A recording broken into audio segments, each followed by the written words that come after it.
बिच्छू ने डंक मारा दैया पीराई मार पतली पीराई मार पतली कमरिया।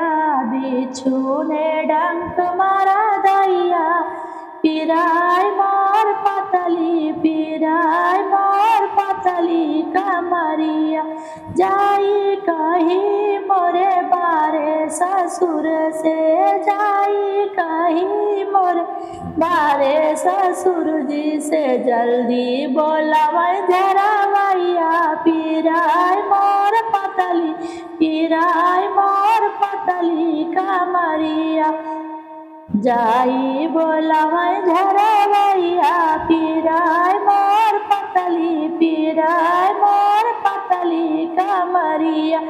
आवै धरवैया पलंग चढ़ी बैठई आवै धरवैया पलंग चढ़ी बैठ जबरन पकड़ई कलैया पीराई मोर पतली कमरिया।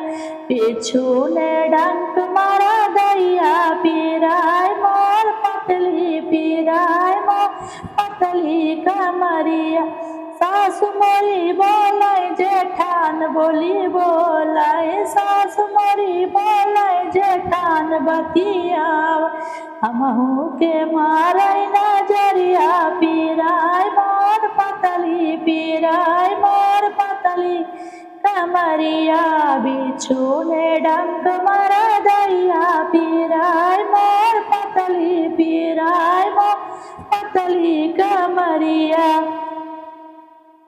सैया तोहर लगे मोरे बलमुआ पैया तोहर लगे मोरे बलमुआ दे देता कवनो दवैया पीराई मोर पतली पीराई मोर पतली कमरिया। दे देता कवनो दवैया पीराई मोर पतली पीराई मोर पतली कमरिया।